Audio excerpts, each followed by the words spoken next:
Vous êtes sur la panafricaine Média, merci de nous rester fidèles et soyez les bienvenus dans ce nouveau numéro de l'invité de la rédaction.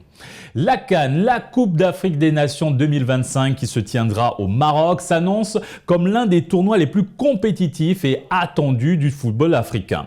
Plusieurs équipes phares comme le Sénégal, la Côte d'Ivoire, championne en titre, le Gabon et bien sûr le Maroc se préparent activement pour cette compétition. Chaque équipe a ses propres enjeux et ambitions. Le Sénégal, après avoir changé d'entraîneur avec le départ d'Aliou Cissé, se trouve à un tournant décisif.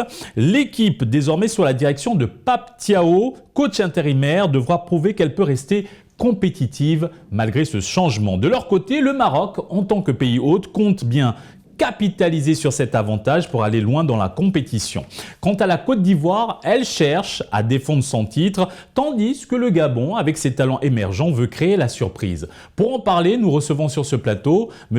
Abdoul Aziz Ban, journaliste sportif sénégalais. Merci d'avoir accepté notre invitation. C'est moi qui vous remercie. Monsieur Ban, quel est l'état d'esprit actuel de l'équipe sénégalaise après le départ d'Aliou Cissé, un entraîneur qui a marqué l'histoire de la sélection? Un entraîneur qui a marqué l'histoire de la sélection, un entraîneur à qui nous devons beaucoup. Et puis aujourd'hui, l'état d'esprit, il est bon. Parce que les joueurs, on a vu lors des 2 derniers matchs, ils se sont bien comportés. Il y a eu du jeu, les joueurs se sont lâchés. Et puis ça nous a permis d'avoir 2 victoires qui ont permis aujourd'hui au Sénégal de se qualifier pour la prochaine Coupe d'Afrique des Nations au Maroc en 2025.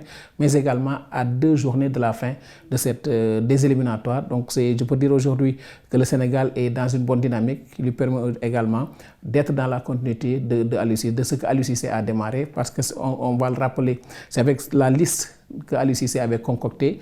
Il a été démis de ses fonctions à 24 heures, 48 heures même, je vais dire, de la publication de cette liste. Donc, Pape Thiaw a été dans la continuité de Aliou Cissé. Et puis, sur ces 2 listes-là et sur ces 2 matchs-là, il a continué sur, avec les joueurs convoqués par Aliou Cissé pour pouvoir gagner ces 2 matchs du Sénégal. Justement, intéressons-nous à Pape Thiaw, nouveau coach intérimaire des Lions de la Teranga. A-t-il déjà imposé sa propre vision ou est-ce encore une équipe en transition? Une équipe en transition parce que Pape Thiaw, on va le rappeler, il a été, il y a même, je peux le dire, il y a 2 mois. Et puis, il a rejoint le staff de Aliou Cissé. Et aujourd'hui, il a été l'adjoint de Aliou Cissé pendant presque 2 mois. Aujourd'hui, Pape Thiaw est dans la continuité de ce qu'Aliou faisait. Ce qu'on peut comprendre lors des 2 matchs qu'on a vu le Sénégal disputer. Mais aujourd'hui, s'il est aujourd'hui maintenu, Pape Thiaw, au niveau de cette équipe nationale, parce qu'il faudra également à Pape Thiaw s'imposer, montrer ses capacités lors des 2 matchs qui vont suivre contre le Burundi, le match prévu le 17 novembre, mais également contre le Burkina, match qui va se jouer non pas en Côte d'Ivoire, mais aujourd'hui à Bamako. Pape Thiaw devra donc confirmer tout le bien qu'on pense. Mais il faut se rappeler également que Pape Thiaw, c'est quelqu'un qui a beaucoup appris. On l'a vu, il a remporté le CHAN avec le Sénégal. Il a eu ses diplômes dans les plus grandes instances au niveau de la CAF, de la FIFA.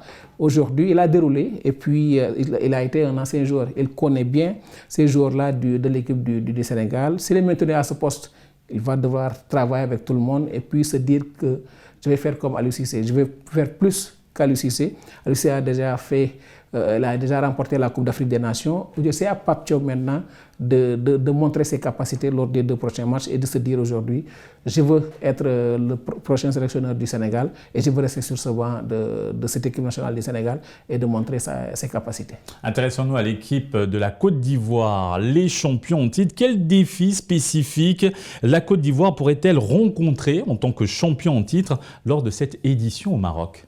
Manque d'humilité. Parce que ce qu'on a vu lors du dernier match de la Côte d'Ivoire, on peut être champion d'Afrique et gagner tous ces matchs des éliminatoires. Mais il faut avoir beaucoup plus d'humilité.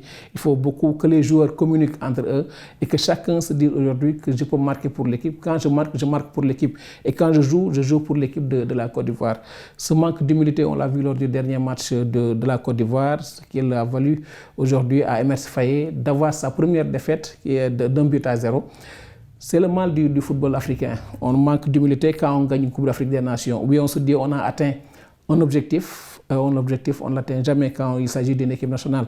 Il faudra continuer à travailler dans la durée, continuer à travailler pour permettre à l'équipe de se bonifier, permettre aux nouveaux joueurs d'être identifiés, de venir en équipe nationale, mais également de s'imposer. C'est ce qui va faire de cette équipe de la Côte d'Ivoire une grande équipe et qui peut même également gagner la prochaine CAN. Il faudra beaucoup plus d'humilité, comme je l'ai dit, permettre à ces joueurs-là d'exploser au niveau de cette équipe, comme ils l'ont fait lors de la dernière CAN, après le match contre le Sénégal. Travailler encore davantage, permettre à cet entraîneur-là de pouvoir compter sur ces joueurs pour faire une bonne figure à la prochaine Coupe d'Afrique des Nations. Concrètement, M. Ban, quels enseignements les éléphants de Côte d'Ivoire peuvent-ils tirer de l'édition précédente pour bien entamer cette CAN 2025? Déjà que cette CAN à venir ne va pas se jouer en Côte d'Ivoire. Il y avait le public qui a beaucoup joué pour cette équipe de la Côte d'Ivoire.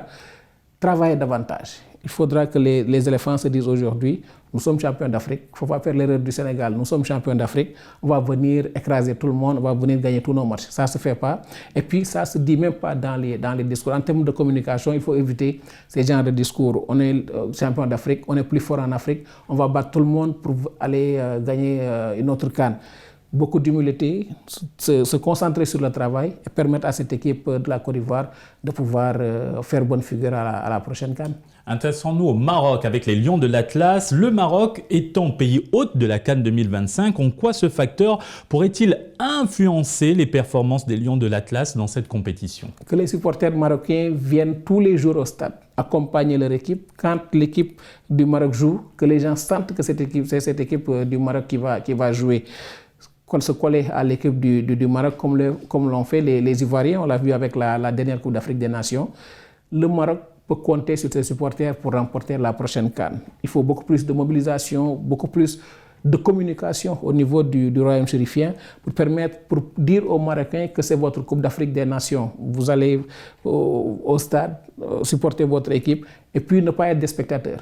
Quand l'équipe est menée, vous êtes là à regarder du beau jeu ou autre, mais quand l'équipe est menée, c'est là où l'équipe a plus besoin de ses supporters, sonner la mobilisation, mais surtout jouer à domicile. Ça vous permet d'avoir un ascendant psychologique sur votre adversaire et puis sur les autres adversaires qui sont au niveau des autres poules. La teranga marocaine, comme on dit la teranga sénégalaise, pour permettre à ces joueurs qui viendront au Maroc de se dire aujourd'hui on va rencontrer l'une des meilleures équipes, la première équipe au classement FIFA. Ça va pas être une chose facile, mais c'est au Maroc de se dire aujourd'hui je reçois cette Coupe d'Afrique des Nations-là, je vais tout faire pour remporter cette Coupe d'Afrique et permettre au peuple marocain de vivre la joie de remporter une Coupe d'Afrique des Nations. Et quant au Gabon, maintenant, on va s'intéresser aux Panthères. Malgré leur potentiel, souvent, il y a un manque de régularité dans les performances de cette équipe. Quel regard portez-vous sur les Panthères du Gabon? Les Panthères du Gabon manquent également, je vais dire aujourd'hui, tout cru de sérieux. Parce que quand vous voyez des joueurs qui viennent en équipe nationale et qui ne respectent pas les décisions de la fédération, qui ne respectent pas les décisions des coachs, ça amène beaucoup de problèmes. Et ça se voit au niveau de cette équipe du Gabon. Mais ça a commencé à changer. On a vu aujourd'hui le Maroc qui est à 7 points lors de ces éliminatoires-là, deuxième derrière le Maroc qui compte 12 points.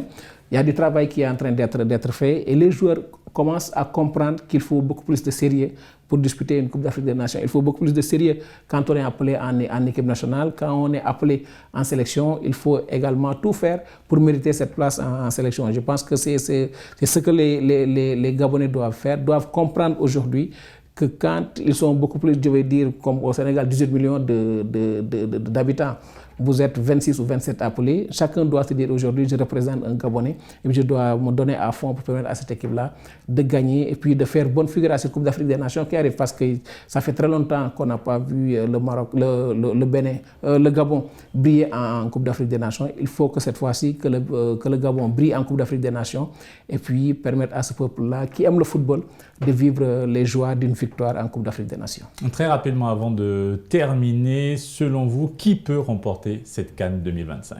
À premier aperçu. Le Maroc, ensuite le Sénégal, la Côte d'Ivoire. Merci M. Ban pour cet excellent éclairage sur notre football africain. C'est moi qui vous remercie. Et c'est ainsi que s'achève cette émission. Excellente suite des programmes sur la panafricaine Média.